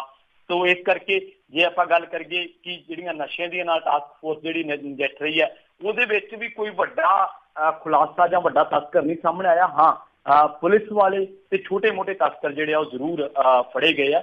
ਤੇ ਜੇਕਰ ਆਪਾਂ ਗੱਲ ਕਰੀਏ ਤਾਂ 40% IAS ਅਧਿਕਾਰੀ ਹੈ ਜਿਨ੍ਹਾਂ ਨੂੰ ਤਨਖਾਹ ਸ਼ਾਇਦ ਅੱਜ ਮਿਲਣੀ ਹੈ ਜਾਂ ਫਿਰ ਕੱਲ ਨੂੰ ਮਿਲੂਗੀ। ਹਾਲੇ ਤੱਕ ਉਹਨਾਂ ਨੂੰ ਤਨਖਾਹ ਨਹੀਂ ਮਿਲੀ।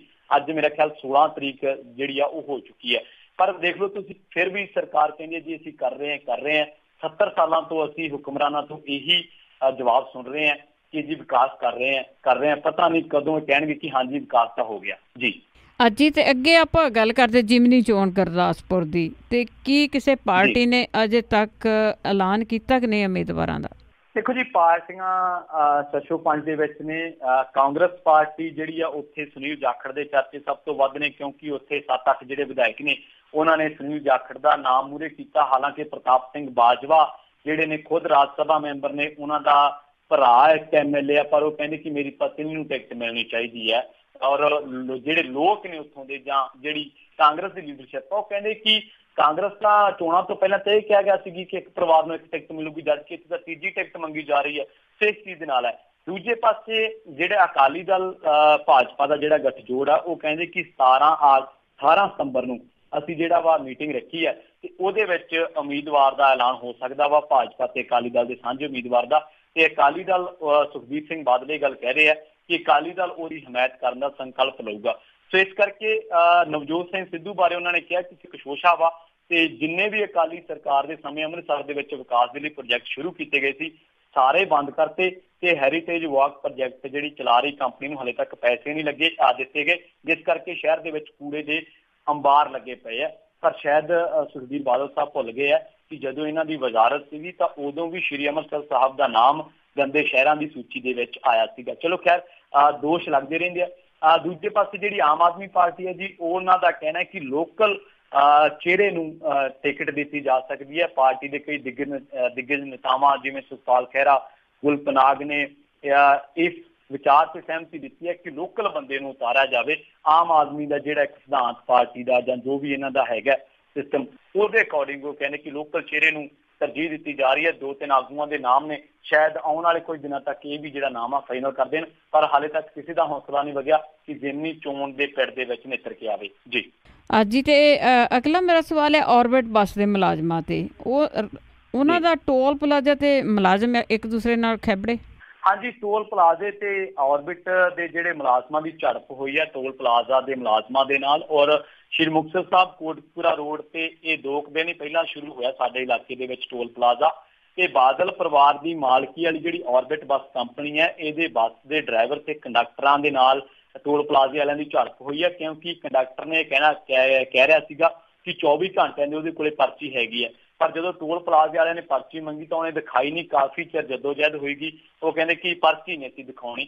ਬਾਅਦ ਦੇ ਵਿੱਚ ਨਿੱਜੀ ਟਰਾਂਸਪੋਰਟਰਾਂ ਨੂੰ ਇਹਨਾਂ ਨੇ ਫੋਨ ਕੀਤਾ, ਉਹ ਆਏ ਪੁਲਿਸ ਆਈ, ਬੜਾ ਕੁਛ ਚੱਲਿਆ, ਪਰ ਬੱਸਾਂ ਖੜੀਆਂ ਕਰਕੇ ਇਹ ਜਿਹੜੇ ਬੰਦੇ ਆ ਭੱਜ ਗਏ। ਹੁਣ ਚਲੋ ਖੈਰ ਟੋਲ ਪਲਾਜ਼ੇ ਦੀ ਪਰਚੀ ਹੈ। ਇੱਥੇ ਮੈਂ ਇੱਕ ਗੱਲ ਹੋਰ ਵੀ ਦੱਸਣੀ ਚਾਹੁੰਦਾ ਤੁਹਾਨੂੰ, ਕਈ ਬੱਸਾਂ ਠੇਕੇ ਤੇ ਵੀ ਚੱਲਦੀਆਂ ਨੇ ਔਰਬਿਟ ਦੀਆਂ।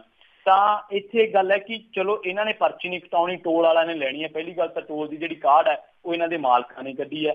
ਦੂਜੀ ਗੱਲ ਇਹ ਹੈ ਕਿ ਤੁਸੀਂ ਪਰਚੀ ਦੇਣੀ ਆ ਜਾਂ ਨਹੀਂ ਦੇਣੀ, ਉਹਨਾਂ ਨੇ ਪਰਚੀ ਡਾਂਗ ਨਾਲ ਲੈਣੀ ਆ ਜਾਂ ਕਿਵੇਂ ਲੈਣੀ ਆ। ਪਰ ਜਿਹੜੇ ਮੁਲਾਜ਼ਮ ਉੱਥੇ ਵਿੱਚ ਬੈਠੇ ਆ, ਜਿਹੜੇ ਮੁਸਾਫਰ ਵਿੱਚ ਬੈਠੇ ਬੱਸਾਂ ਦੇ, ਉਹਨਾਂ ਦਾ ਕੀ ਕਸੂਰ ਹੈ? ਸ਼ਾਮ ਦਾ ਵੇਲਾ ਵਾ, ਕੋਈ ਜਲੰਧਰ ਤੋਂ ਆਇਆ, ਕੋਈ ਸ਼੍ਰੀ ਅੰਮ੍ਰਿਤਸਰ ਸਾਹਿਬ ਤੋਂ ਆਇਆ, ਕੋਈ ਚੰਡੀਗੜ੍ਹ ਤੋਂ ਆਇਆ, ਥੱਕੇ ਟੁੱਟੇ ਲੋਕਾਂ ਨੂੰ ਤੁਸੀਂ ਹੋਰ ਪਰੇਸ਼ਾਨ ਕਰ ਰਹੇ ਹੋ। ਸੋ ਗੁੰਡਾਗਰਦੀ ਦੀਆਂ ਮਿਸਾਲਾਂ ਤਾਂ ਦੇਖਦੀ ਹੈ, ਪਰ ਗੁੰਡਾਗਰਦੀ ਇਸ ਕਦਰ ਸ਼ੁਰੂ ਹੋ ਜੂਗੀ ਇਹ ਨਹੀਂ ਸੀ ਕਦੇ ਤੋਂ ਜੀ। ਅਤੇ ਅਖੀਰ ਦੇ ਵਿੱਚ ਮੈਂ ਜ਼ਰੂਰ ਪੁੱਛਾਂਗੀ, ਜਿਸ ਤਰ੍ਹਾਂ ਪੰਜਾਬੀ ਨੂੰ ਖਤਮ ਕਰਨ ਦੀਆਂ ਕੋਸ਼ਿਸ਼ਾਂ ਨੇ ਪੰਜਾਬ ਦੇ ਵਿੱਚ, ਤੇ ਹੁਣੇ ਜਿਹੇ ਪੰਜਾਬ ਐਂਡ ਸਿੰਧ ਬੈਂਕ ਦੇ ਕੁਝ ਕੁ ਮੈਨੇਜਰਾਂ ਨੂੰ ਸਨਮਾਨਿਤ ਕੀਤਾ ਗਿਆ ਰਾਸ਼ਟਰਪਤੀ ਇਨਾਮ ਦੇ ਨਾਲ, ਤੇ ਇਹਦੇ ਪਿੱਛੇ ਕੀ ਲੁਕਿਆ ਹੋਇਆ ਕਿ ਪੰਜਾਬ ਦੇ ਵਿੱਚ ਤਾਂ ਬਹੁਤੇ ਲੋਕਾਂ ਨੂੰ ਹਿੰਦੀ ਆਉਂਦੀ ਨਹੀਂ?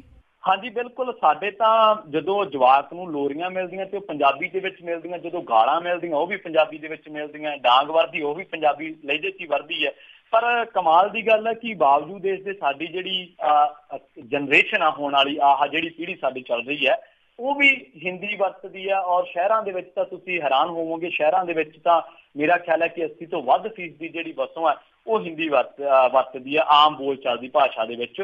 ਸੋ ਹੁਣ ਇਹ ਪਤਾ ਲੱਗਿਆ ਕਿ ਜਿਹੜਾ ਪੰਜਾਬ ਐਂਡ ਸਿੰਧ ਬੈਂਕ ਹੈ, ਜਿਹੜਾ ਕਿ ਆਪਾਂ ਕਹਿ ਲਈ ਕਿ ਇੱਕ ਸਿੱਖ ਬੰਦੇ ਨੇ ਖੜਾ ਕੀਤਾ ਸੀਗਾ, ਔਰ ਉਸੇ ਸਿੰਧ ਬੈਂਕ ਨੂੰ ਕਮਾਲ ਦੀ ਗੱਲ ਹੈ ਇੰਦਰਜੀਤ ਸਿੰਘ ਹੋਰਾਂ ਨੇ ਜਿਹੜਾ ਵਾ ਉਹਨੂੰ ਖੜਾ ਕੀਤਾ ਸੀ, ਉਹਨੂੰ ਬਣਾਇਆ, ਬਿਲਡ ਕੀਤਾ, ਉਹਨੂੰ ਸਕਸੈਸ ਕੀਤਾ। ਹੁਣ ਹਿੰਦੀ ਪੰਖਵਾੜੇ ਦੇ ਤਹਿਤ ਉਸੇ ਬੈਂਕ ਨੂੰ ਇਹ ਨਾਮ ਦਿੱਤਾ ਗਿਆ ਜਾਂ ਇਹ ਪੁਰਸਕਾਰ ਦਿੱਤਾ ਗਿਆ, ਅਵਾਰਡ ਦਿੱਤਾ ਗਿਆ ਕਿ ਇਹਨਾਂ ਨੇ ਭਾਈ ਹਿੰਦੀ ਨੂੰ ਜਾਰੀ ਕਰਨ ਦੇ ਵਿੱਚ ਬੜੀ ਅਹਿਮ ਭੂਮਿਕਾ ਨਿਭਾਈ ਹੈ। ਉਹਨਾਂ ਦਾ ਜਿਹੜਾ ਆਪਸੀ ਚਿੱਠੀ ਪੱਤਰ ਦਾ ਜਿਹੜਾ ਲੈਣ ਦੇਣ ਹੈ ਉਹ ਹਿੰਦੀ 'ਚ ਹੋਇਆ ਹੋਣਾ। ਉਹਨਾਂ ਨੇ ਕਸਟਮਰਾਂ ਨਾਲ ਹਿੰਦੀ ਦੇ ਵਿੱਚ ਗੱਲਬਾਤ ਕੀਤੀ ਹੋਣੀ ਹੈ। ਉਹਨਾਂ ਨੇ ਜਿਹੜੇ ਹੋਰ ਉਹਨਾਂ ਦੇ ਵਿੱਚ ਕੈਲੰਡਰ ਲੱਗੇ ਆ ਜਾਂ ਹੋਰ ਜਿਹੜੇ ਉਹਨਾਂ ਨੇ ਸਰਕੂਲੇਸ਼ਨ ਜਾਰੀ ਕੀਤੇ, ਨੋਟੀਫਿਕੇਸ਼ਨਾਂ ਜਾਰੀ ਕੀਤੀਆਂ, ਉਹ ਹਿੰਦੀ 'ਚ ਕੀਤੀਆਂ ਹੋਣੀਆਂ। ਇਹੀ ਕਾਰਨ ਹੈ, ਪਰ ਅਸੀਂ ਹਲੇ ਤੱਕ ਸਮਝੇ ਨਹੀਂ। ਸਾਡੀਆਂ ਬੱਸਾਂ ਤੇ ਹੁਣ ਬੜੀ ਮੁਸ਼ਕਿਲ ਦੇ ਨਾਲ ਪੰਜਾਬੀ ਦੀਆਂ ਨੰਬਰ ਪਲੇਟਾਂ, ਜਿਨ੍ਹਾਂ ਦੇ ਵਿੱਚ ਸ਼ਹਿਰ ਲਿਖਿਆ ਹੁੰਦਾ ਸੀਗਾ ਕਿ ਮੋਗੇ ਤੋਂ ਜਲੰਧਰ ਜਾਂ ਕਿਤੋਂ ਵੀ ਸ਼ਹਿਰ ਤੋਂ, ਤਾਂ ਉਹ ਹੁਣ ਆਈਆਂ ਨੇ ਪੰਜਾਬੀ ਦੇ ਵਿੱਚ, ਜਿਹੜੀਆਂ ਰੋਕਾਂ ਟੋਕਾਂ ਦੇ ਬਾਅਦ ਪੰਜਾਬੀ ਭਾਸ਼ਾ ਨੂੰ ਦਰਜਾ ਮਿਲਿਆ ਹੋਇਆ। ਅਫਸਰ ਆ ਜਿਹੜੇ ਕਿ ਇੱਥੋਂ ਇਸੇ ਖਿੱਤੇ ਚੋਂ ਤਨਖਾਹ ਲੈਂਦੇ, ਲੋਕ ਟੈਕਸ ਪੇ ਕਰਦੇ ਨੇ, ਉਹਨਾਂ ਦੇ ਜਦੋਂ ਅਸੀਂ ਦਫ਼ਤਰਾਂ ਦੇ ਵਿੱਚ ਜਾਂਦੇ ਹਾਂ ਤੇ ਉੱਥੇ ਲਿਖਿਆ ਹੁੰਦਾ ਪੁਸ਼ ਜਾਂ ਪੁੱਲ। ਸੋ ਉੱਥੇ ਵੀ ਪੰਜਾਬੀ ਭਾਸ਼ਾ ਦੇ ਨਾਲ ਉਹਨੂੰ ਦਰਕਰਾਰ ਕੀਤਾ ਜਾਂਦਾ ਹੈ। ਹੋਰ ਈਵਨ ਕਿ ਹੁਣ ਤਾਂ ਕਈ ਅਦਾਰੇ ਆ ਸਾਡੇ ਮੀਡੀਆ ਅਦਾਰੇ, ਜਿਨ੍ਹਾਂ ਦੇ ਵਿੱਚ ਤੁਸੀਂ ਦੇਖ ਲਓ ਕਿ ਹੱਡੀਆਂ ਨੂੰ ਆਸਤੀਆਂ ਲਿਖਿਆ ਹੁੰਦਾ ਹੈ ਜਾਂ ਹੋਰ ਇੰਨੇ ਸ਼ਬਦ ਨੇ ਪੰਜਾਬੀ ਦੇ ਜਿਨ੍ਹਾਂ ਦੀ ਥਾਂ ਹੀ ਮੁੱਕ ਗਈ ਹੈ। ਸੋ ਇਸ ਕਰਕੇ ਮੇਰਾ ਖਿਆਲ ਹੈ ਕਿ ਠੀਕ ਹੈ, ਏਜੰਡਾ ਪੰਜਾਬੀ ਨੂੰ ਖਤਮ ਕਰਨ ਦਾ ਆਪਣੇ ਪੱਧਰ ਤੇ ਲੋਕ ਜਿਹੜੇ ਚਲਾਉਂਦੇ ਆ ਉਹ ਚਲਾ ਰਹੇ ਨੇ, ਉਹਦੇ ਵਿੱਚ ਕੋਈ ਦੋ ਰਾਏ ਨਹੀਂ ਹੈ। ਪਰ ਸ਼ਾਇਦ ਇਸ ਮਾਮਲੇ ਦੇ ਵਿੱਚ ਸਾਨੂੰ ਲਹਿੰਦੇ ਪੰਜਾਬ ਵਾਲਿਆਂ ਤੋਂ ਥੋੜਾ ਜਿਹਾ ਸਬਕ ਲੈਣਾ ਪਊਗਾ, ਉਹਨਾਂ ਦੀ ਰੀਸ ਕਰਨੀ ਪਊਗੀ, ਕਿਉਂਕਿ ਹਾਲੇ ਵੀ ਉਹਨਾਂ ਦੀ ਭਾਸ਼ਾ ਪੰਜਾਬੀ ਦੇ ਵਿੱਚ ਉਹ ਪਿਆਰ ਹੈ, ਉਹ ਲਿਆਕਤ ਹੈ, ਉਹ ਤਹਿਜ਼ੀਬ ਹੈ, ਜਿਹੜੀ ਸ਼ਾਇਦ ਸਾਡੀ ਪੰਜਾਬੀ ਚੋਂ ਗਾਇਬ ਹੁੰਦੀ ਜਾ ਰਹੀ ਹੈ। ਔਰ ਮਾਂ ਬੋਲੀ ਹੈ, ਮਾਂ ਅਸੀਂ ਪੰਜਾਬੀ ਨੂੰ ਕਹਿੰਦੇ ਆ। ਔਰ ਜਦੋਂ ਵੀ ਕਿਤੇ ਇਹ ਜੀ ਗੱਲ ਹੁੰਦੀ ਹੈ ਤਾਂ ਮਾਂ ਦੀ ਜਿਹੜੀ ਸੁਰੱਖਿਆ ਕਰਨੀ ਹੈ ਜਾਂ ਮਾਂ ਦੀ ਹਿਫਾਜ਼ਤ ਕਰਨੀ ਹੈ ਉਹ ਪੁੱਤ ਦਾ ਕੰਮ ਹੈ। ਮੇਰਾ ਖਿਆਲ ਹੈ ਕਿ ਪੁੱਤਾਂ ਨੂੰ ਉੱਠਣਾ ਪੈਣਾ, ਸਰਕਾਰਾਂ ਦੇ ਏਜੰਡੇ ਤੇ ਚੱਲਦੇ ਰਹਿਣੇ ਆ, ਪੁੱਤਾਂ ਨੂੰ ਉੱਠਣਾ ਪੈਣਾ ਕਿ ਆਪਣੀ ਮਾਂ ਬੋਲੀ ਨੂੰ ਸੰਭਾਲ ਕੇ ਰੱਖਿਆ ਜਾਵੇ ਜੀ। ਬਿਲਕੁਲ ਪ੍ਰਵੀਨ ਸ਼ਰਮਾ ਜੀ, ਜਿਹੜੇ ਇਨਾਮ ਲੈ ਰਹੇ ਆ ਅੱਜ ਉਹ ਸੁਰਖੀਆਂ ਬਣੇ ਹੋਏ ਆ ਅਖਬਾਰਾਂ ਦੇ, ਉਹ ਵੀ ਇੱਕ ਸਰਦਾਰ ਆ, ਉਹ ਇਸ ਕਰਕੇ ਹੀ ਜਿਹੜੇ ਆ ਉਹਨਾਂ ਤੋਂ ਲੈ ਰਹੇ ਆ। ਸਤਿੰਦਰਵੀਰ ਸਿੰਘ ਜੀ ਰੰਧਾਵਾ ਮੇਰੇ ਖਿਆਲ ਦੇ ਵਿੱਚ ਉਹਨਾਂ ਦਾ ਨਾਂ ਆ, ਅਤੇ ਪੰਜਾਬੀ ਬੋਲੀ ਨੂੰ ਮਾਰਨ ਦੀਆਂ ਪੂਰੀਆਂ ਕੋਸ਼ਿਸ਼ਾਂ। ਅਤੇ ਸਰੋਤੇ ਇਹ ਸਨ ਸਾਡੇ ਨਾਲ ਪ੍ਰਵੀਨ ਸ਼ਰਮਾ ਜੀ, ਜੋ ਸ਼ਾਮ ਨੂੰ ਤੁਸੀਂ ਇਹਨਾਂ ਦੀਆਂ ਖਬਰਾਂ ਸੁਣਦੇ ਹੋ, 8:15 ਵਜੇ ਲੱਗਦੀਆਂ ਆ, ਅਤੇ ਉਹ ਖਬਰਾਂ ਹੁਣ ਇਹ ਦਿਆ ਕਰਨਗੇ ਪ੍ਰਵੀਨ ਸ਼ਰਮਾ ਜੀ। ਪ੍ਰਵੀਨ ਸ਼ਰਮਾ ਜੀ, ਬਹੁਤ ਬਹੁਤ ਤੁਹਾਡਾ ਧੰਨਵਾਦ ਆ, ਅਤੇ ਮੁਲਾਕਾਤ ਹੁੰਦੀ ਰਹੂਗੀ ਜੀ। ਧੰਨਵਾਦ ਜੀ ਪੂਰੀ ਟੀਮ ਦਾ, ਔਰ ਵਿਸ਼ਵ ਭਰ ਦੇ ਸਰੋਤਿਆਂ ਨੇ ਜਿਨ੍ਹਾਂ ਨੇ ਵੀ ਮੈਨੂੰ ਸੁਣਿਆ ਇਸ ਵੇਲੇ, ਜਿੰਨੇ ਆਪਾਂ ਨੂੰ ਸੁਣ ਰਹੇ ਨੇ, ਸਾਰਿਆਂ ਨੂੰ ਪਿਆਰ ਭਰੀ ਸਤਿ ਸ਼੍ਰੀ ਅਕਾਲ। ਪੂਰੀ ਟੀਮ ਦਾ ਧੰਨਵਾਦ। ਸਤਿ ਸ਼੍ਰੀ ਅਕਾਲ ਜੀ, ਬਹੁਤ ਬਹੁਤ ਧੰਨਵਾਦ ਜੀ। ਅਤੇ ਇਸੇ ਦੇ ਨਾਲ ਜੀ ਇਹ ਖਬਰਾਂ ਦੀ ਸਮਾਪਤੀ ਹੈ। ਹੁਣ ਅਗਲੇ ਬੁਲਟਨ ਤੱਕ ਬਲਵਿੰਦਰ ਕੌਰ ਵੱਲੋਂ ਵੀ ਆਪ ਸਭ ਨੂੰ ਪਿਆਰ ਭਰੀ ਸਤਿ ਸ਼੍ਰੀ ਅਕਾਲ।